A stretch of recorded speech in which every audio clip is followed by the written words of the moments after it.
Вот пример, у меня недавно один мой знакомый, писатель Василий Сергеев, указывал на интернете, значит, в американских писателей нашли, книга была выпущена, а на секунду даже название дадут.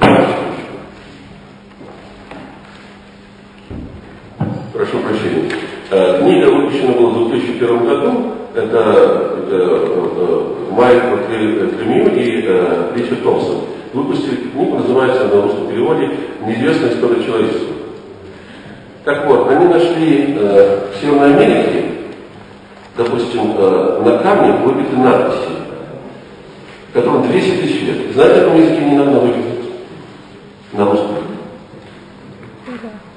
Неплохо? То есть, по крайней мере, тем методом радиологического радионагрузки, который они Юра-13, как обычно все изменяются, возраст 200 тысяч лет. Нашли камни, на которых выбиты Русь, слова Русь, Романы и другие надписи. Им 200 тысяч лет на территории Северной Америки. Неплохо? А мы, кажется, только в 10 веке научились читать и писать, да? И самое интересное,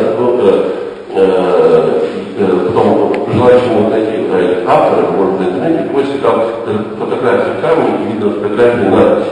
То есть вы, должны нашу измененную фото, можете почитать надписи. Вы знаете, наши предки имели 4 алфавита.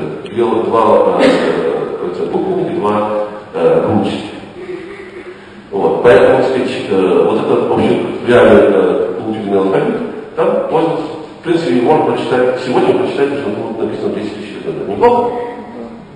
Неплохо, да?